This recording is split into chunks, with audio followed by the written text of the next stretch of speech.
बिहार बुद्धिजीवी और शिक्षित और देश के अंदर सबसे बड़ी राजनीतिक सोच का प्रदेश अगर जो कोई है तो बिहार है। और इसीलिए बिहार ने हमेशा भारतीय जनता पार्टी को नकारने का काम किया है और इसी का फायदा बार बार मैं कहता हूं कि नीतीश कुमार उठाते रहे और इसीलिए बार बार नीतीश कुमार सत्ता में आने के लिए भारतीय जनता पार्टी को धोखा देते रहे हैं, भारतीय जनता पार्टी का साथ छोड़ के इधर से उधर करते रहे हैं। और यही बिहार है जिसने एक मुख्यमंत्री को पलटू राम की संज्ञा से नवाजने का काम किया है। अब ये बार बार लुका छिपी का खेल खत्म है।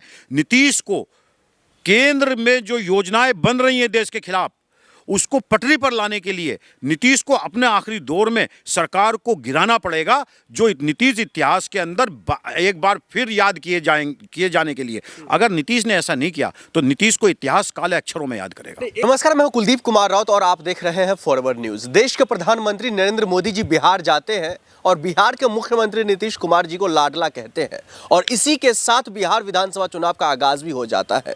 इसी पर बातचीत करने के लिए हमारे साथ बेहद खास मेहमान जुड़े हुए हैं, लगातार तमाम मुद्दों पर बेबाकी से बयान और अपनी बातें रखते हैं। सर, आपका बहुत बहुत स्वागत है। आप कैसे देखते हैं नीतीश कुमार को लाडला कहना, और जब उनके साथ गठबंधन में नहीं था तो डीएनए पर सवाल खड़ा करना, बिहार के जो है विकसित समाज पर सवाल खड़ा करना, और अब उन्हीं की तारीफ में गुणगान गाए जा रहे हैं?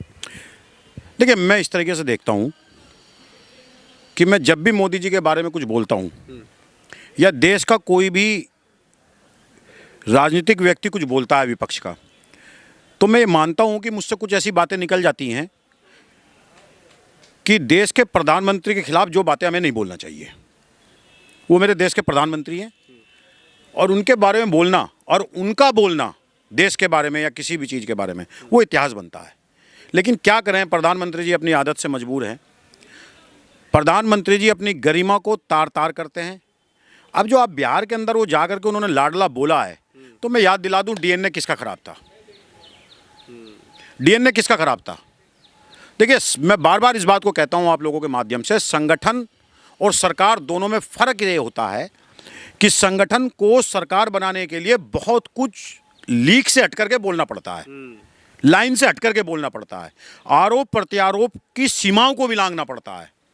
लेकिन सरकार में बैठे हुए व्यक्तियों को संविधान इजाज़त नहीं देता है, और खासकर प्रधानमंत्री और मुख्यमंत्री जैसे संवैधानिक पद पर बैठे हुए व्यक्ति को संविधान इजाज़त नहीं देता है कि वो लीक से हट करके कुछ ऐसी बातें बोलें जो इतिहास में दर्ज हों कि हमारा प्रधानमंत्री ऐसा झूठा व्यक्ति था, या हमारा प्रधानमंत्री वो बातें बोलता था, या हमारा मुख्यमंत्री वो बातें बोलता था जो गैर संवैधानिक है। ये इस चीज़ का अंतर जिस दिन भारतीय जनता पार्टी के लोग समझ जाएंगे, उस दिन प्रधानमंत्री जैसे पद पर बैठा हुआ व्यक्ति ऐसी उल्टी सीधी बातें नहीं करेगा। क्या लग रहा है इस बार बिहार में कुछ बदलाव होगा, या फिर जिस तरह से जैसा सत्ता चल रहा है वैसा चलता रहेगा? देखिए, बिहार कभी भी भारतीय जनता पार्टी के साथ नहीं रहा है, उस विचारधारा के साथ नहीं रहा है।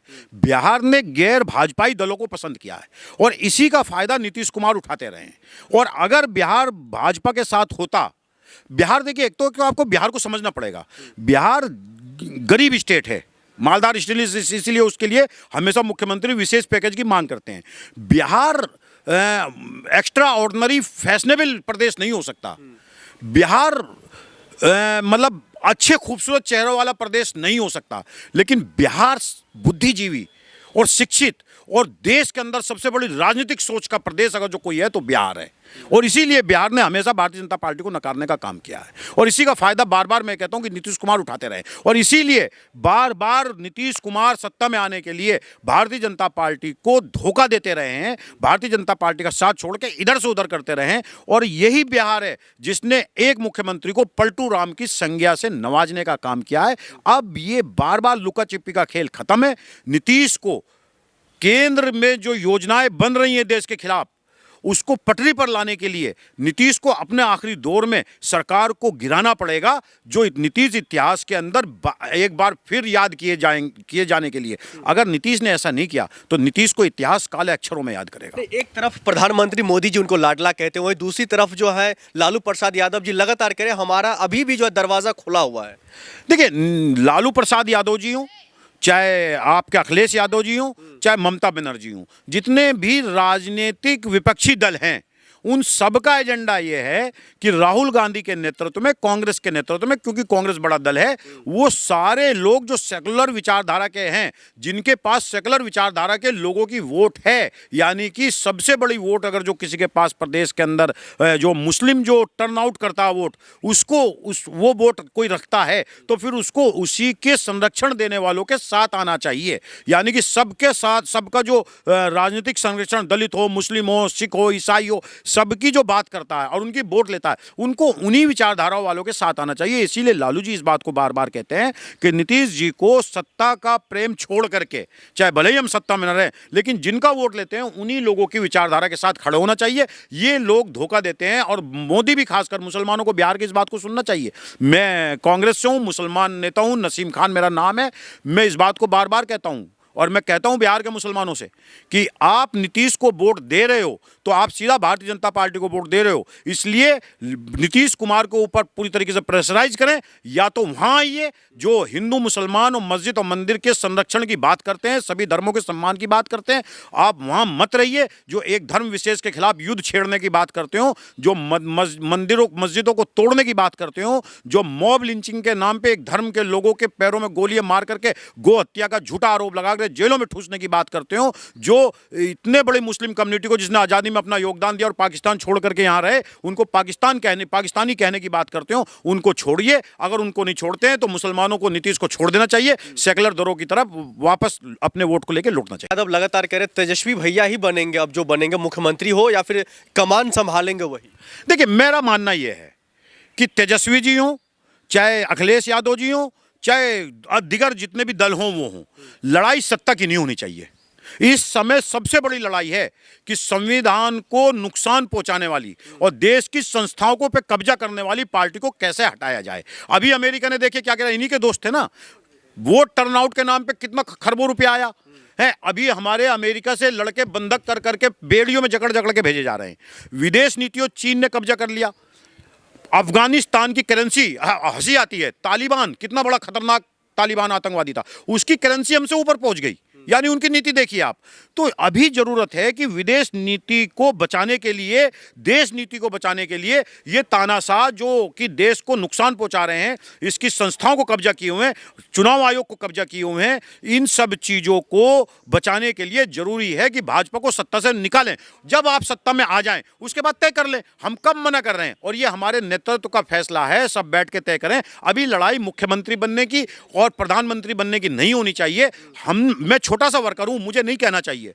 अगर आपके इसको सुन रहे हो तेजस्वी जी या कोई भी अखिलेश यादव जी सुन रहे हो, तो मैं कांग्रेस का नेता इस बात को कह रहा हूं, आज दिल्ली में सरकार आपकी होती, आप मतलब विपक्ष की होती। मैं ये नहीं कह रहा हूं केजरीवाल की होती, विपक्ष की होती, ये लोग ना होते। हरियाणा में क्या सरकार इनकी हो सकती थी? अगर हम बैठ के तय करते, हम पहले ही लड़ाई लड़ने लगते हैं कि उप मुख्यमंत्री मुसलमान बनेगा और मुख्यमंत्री फला बनेगा। जो मोदी जी जिस ट्रैक पे हमें खिलाना चाहते हैं, विपक्ष उस ट्रैक पे खेल जाता है।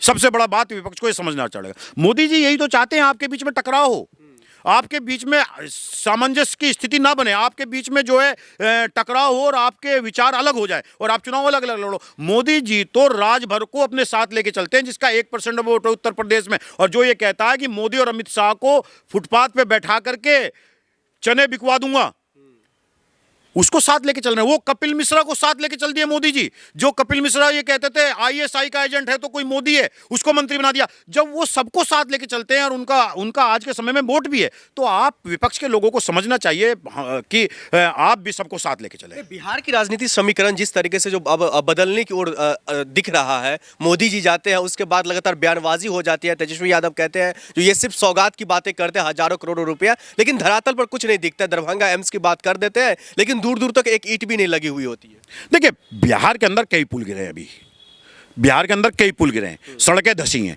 बिहार के अंदर हवाई अड्डा जो बताया गया वो वहां जहाज नहीं थे, पट्टियां नहीं थी। एम्स दिखाया गया, एम्स के जो बिल्डिंग थी जो बन रही थी उसमें कुत्ते सो रहे हैं, कई डिस्पेंसरियों में कुत्ते सो रहे हैं। बड़ा घोटाला, बड़ा भ्रष्टाचार है। मुख्यमंत्री नीतीश कुमार जी दुविधा में है, करें क्या। वो दिन भर सोचते रहते हैं कब मेरी पार्टी तोड़ दी जाएगी, कब मेरी पार्टी के विधायक छीन लिए जाएंगे और मुझे बेचारा शिंदे की, उसकी उद्धव ठाकरे की तरह मेरी पार्टी छीन ली जाएगी। इस दुविधा में है। कौन सा ऐसी पावर प्रेशर लगा हुआ जो नीतीश के पीछे लगी हुई। बिहार इस समय कांग्रेस और महागठबंधन तेजस्वी यादव की जो पार्टी है आरजेडी, उसकी तरफ चल चुका है। बिहार धोखा देने वालों को पसंद नहीं करता। आज लाडला कह रहे हैं, कल डीएन ने खराब कहा था, कल उमर अब उसको महबूबा मुफ्ती को गले लगाया था, फिर देशद्रोह कहा था। सत्ता के लिए सत्ता के भूखे हैं ये। नरेंद्र मोदी सत्ता के लिए कुछ भी कर सकता है। अगर तालिबान कुमार जी को वापसी करना चाहिए। बिल्कुल नीतीश कुमार जी को वापसी आना चाहिए, भारतीय जनता पार्टी को छोड़ना चाहिए। भारतीय जनता पार्टी के साथ रहने लायक नहीं, देश माफ नहीं करेगा। अगर नीतीश कुमार वापसी भी नहीं आए तो ये नीतीश कुमार का आखिरी अध्याय होगा बिहार के अंदर। नीतीश कुमार की पार्टी खत्म हो जाएगी, नीतीश कुमार खत्म हो जाएंगे, इतिहास नीतीश कुमार को याद नहीं करेगा। बहुत शुक्रिया।